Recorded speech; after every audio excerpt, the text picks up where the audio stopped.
Padahal argumentasinya itu lemah, cuma kami berdua ini mewakili ITB waktu itu ya, dengan seluruh tim itu. Karena kita memperhatikan nilai-nilai kesopanan, saya nggak mungkin membantah dia karena dia jatuh nanti. Ya, gampangnya kalau diringkas argumennya itu tidak mungkin regulator waktu itu cuma ada Bank Indonesia memberikan izin e-money uang elektronik pada perusahaan telekomunikasi. Waktu itu e-money itu belum ada, BCA bank pun belum ada. Saya terima saja dimaki-maki di depan umum. Saya sakit 1 bulan ya. Kemudian beberapa bulan kemudian saya kembali dengan lisensi dari Bank Indonesia. Lisensi e-money pertama itu diperoleh Telkomsel. Namanya T-Cash yang sekarang berubah jadi Link Aja. Jadi daripada berdebat, kasih saja fakta yang memfalsifikasi ucapan itu tanpa perlu membantah. Akhirnya happy ending semua juga. Akhirnya malah semuanya happy ya. Dia juga sangat happy lah, wong sahamnya Telkom Group langsung naik Rp100 per saham hari dia dapat lisensi.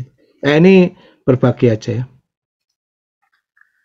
Salah satu cara untuk memfalsifikasi ya hipotesa dia bahwa regulator di Indonesia tidak akan memberikan izin e-money itu.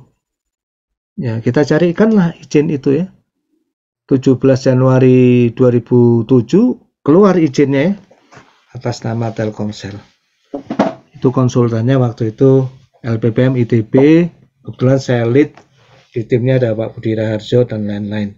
Pak Budi Raharjo itu yang membina Padepokan Budi Raharjo ya.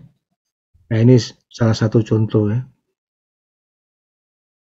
Nah nanti kalau sains itu in practice ya, Anda sebagai konsultan, sebagai penasehat, sebagai penemu itu syarat ya dengan hal-hal seperti ini ya. Tentu Pak Singapura itu ya nggak salah karena dia mungkin bias konfirmasi ya dari negara dia sendiri mungkin nggak diizinkan gitu. Jadi kaget ya kok tiba-tiba di Indonesia diizinkan ya. Mungkin kesalahan dia ya terlalu memandang rendah aja, dia nggak tahu kalau saya juga ikut membantu BI menyusun undang-undangnya. Masalahnya kan kita memang waktu itu cukup dipercaya ya oleh banyak pihak. Nah ini just a joke sama menyemangati Anda aja ya, kalau knowledge dan science kita itu bisa bermanfaat. Anda kebayang nggak kalau di tol sekarang nggak pakai e-money masih bayar duit cash? Nggak kebayang kan? Itu undang-undang pertamanya disusun PBI Desember 2005, cek aja itu. Namanya dulu APMK, alat bayaran menggunakan kartu. Itu bergabung itu e-money, ATM dan lain-lain. Nah itu ITB sudah berperan di sana ya.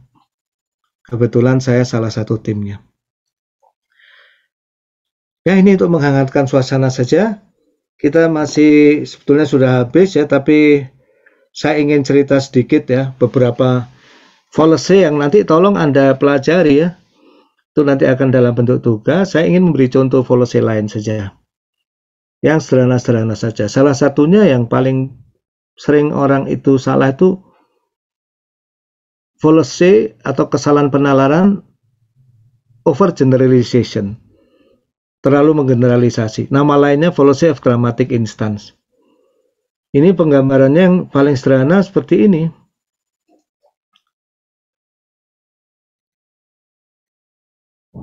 Saya misalnya datang ke Singapura, ya, kebetulan pelayanan di bandara pertama datang tuh saya tahun 1990 lah ya. Kok rasanya sulit berkomunikasi dengan setiap orang gitu. Kayaknya semua orang itu nggak welcome sama kita. Masuk hotel arah kiblat nggak ada, mau sholat bingung, mau cari makan halal bingung. Terus waktu mau ngantri dibentak orang, mungkin karena kita nggak tahu ya kalau harus ngantri dan lain-lain dan lain-lain. pulang dari Singapura mungkin saja saya menyimpulkan, oh orang Singapura itu rasis itu. Terus saya menyebarkan kemana-mana, atau kalau diceritain, kalau cerita ke anak dan lain, hati-hati ke Singapura orangnya rasis. Nah ini namanya adalah fallacy of over generalization, fallacy of dramatic instance. Ini sangat sensitif ya dalam pergerakan sosial itu, dalam berinteraksi sosial ya. Hampir semua bentuk rasisme itu bermula dari kesalahan berpikir ini, overgeneralization atau fallacy of dramatic instance. Hati-hati dengan melabeli ya. Orang suku ini pelit, orang suku ini misalnya seperti ini, label-label seperti itu. Jangan-jangan itu fallacy of dramatic instance.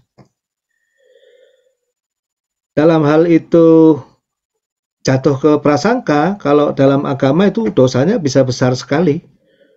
Misalnya kita mengatakan orang Singapura itu rasis. Ternyata ada 4 juta orang Singapura yang nggak rasis. Maka pahala kita itu ditransfer ke dia, dosa dia ditransfer ke kita. Berhati-hati dengan prasangka. Fallacy itu dalam bahasa agamanya prasangka. Saya rasa semua agama sama ya. Setahu saya kayak Buddhis dan agama-agama lain itu secara spiritual kita nggak boleh berpikir salah dan berprasangka buruk pada sesama manusia. Nah, dalam sains-sains yang lebih eksak itu hati-hati. Ya, misalnya Isaac Newton berhasil menemukan filsafat matematis dalam semesta. Ya, hukum mekanika, hukum solar system itu bisa dijelaskan secara matematis.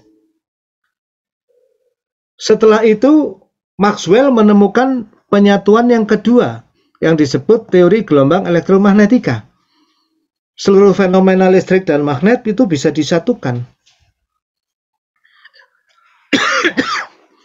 Untuk menjelaskan mulai dari hukum Coulomb, hukum Gauss, hukum Biot-Savart ya. Kemudian bisa menjelaskan fenomena cahaya, gelombang elektromagnetik, dan fenomena sinyal radio, sinyal TV, dan sinyal seluler yang ada sekarang. Para fisikawan bergerak lebih lanjut, kemudian mereka menyebutnya mencari theory of everything.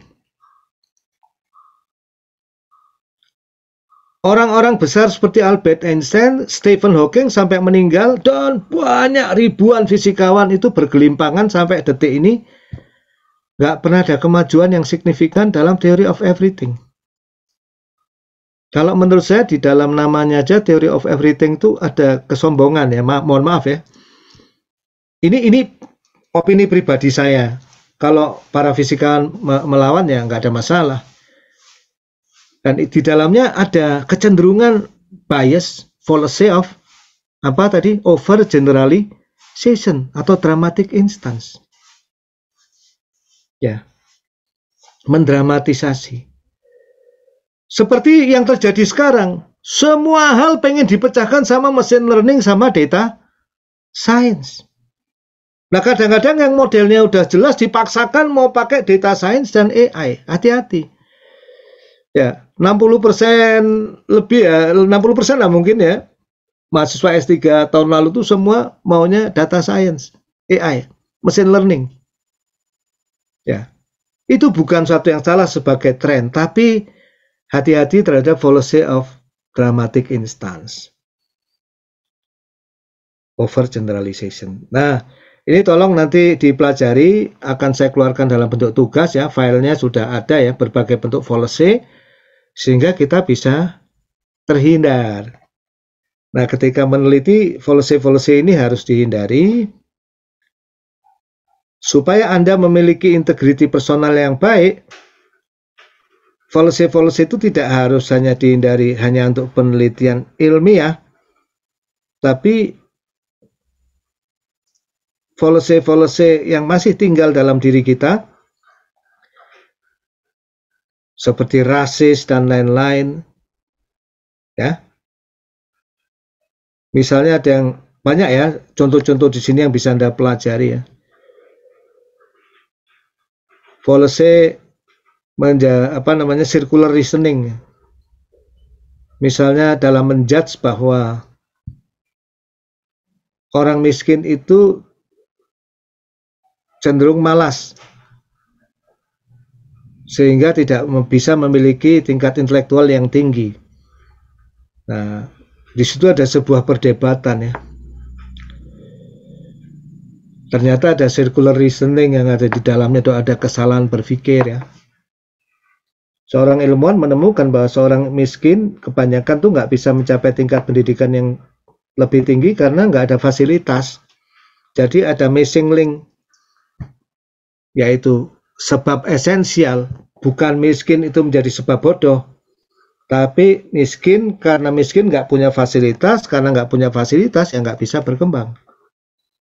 Nah, jadi menata pikiran seperti ini sangat penting baik untuk penelitian saintifik maupun untuk integriti personal kita ya. Kita harus mencoba membongkar juga kesalahan berpikir itu sehingga kita bisa menjadi manusia yang lebih baik, lebih benar.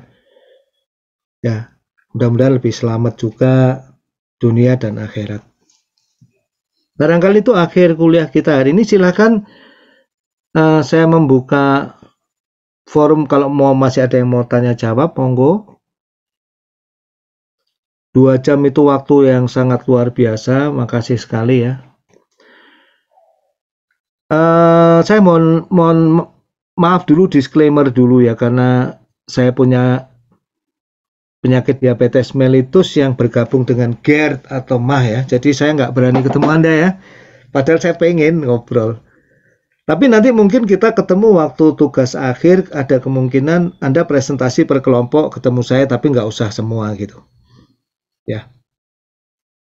Oke. Jangan lupa isi absen. Siap? Ya, absen saya buka dari, kalau nggak salah dari jam 6 pagi sampai nanti malam ya. Hari ini kita nggak ada tugas ya, nanti tugasnya tugas untuk seminggu insya Allah ya. Barangkali gitu dulu, mohon izin kalau nggak ada yang tanya. Selamat beraktivitas. Assalamualaikum warahmatullahi wabarakatuh dan salam sejahtera, selamat pagi. Waalaikumsalam warahmatullahi wabarakatuh. Terima kasih Pak Dimitri. Terima kasih Pak. Terima kasih Pak. Terima kasih Pak. Izin live. Izin live Pak.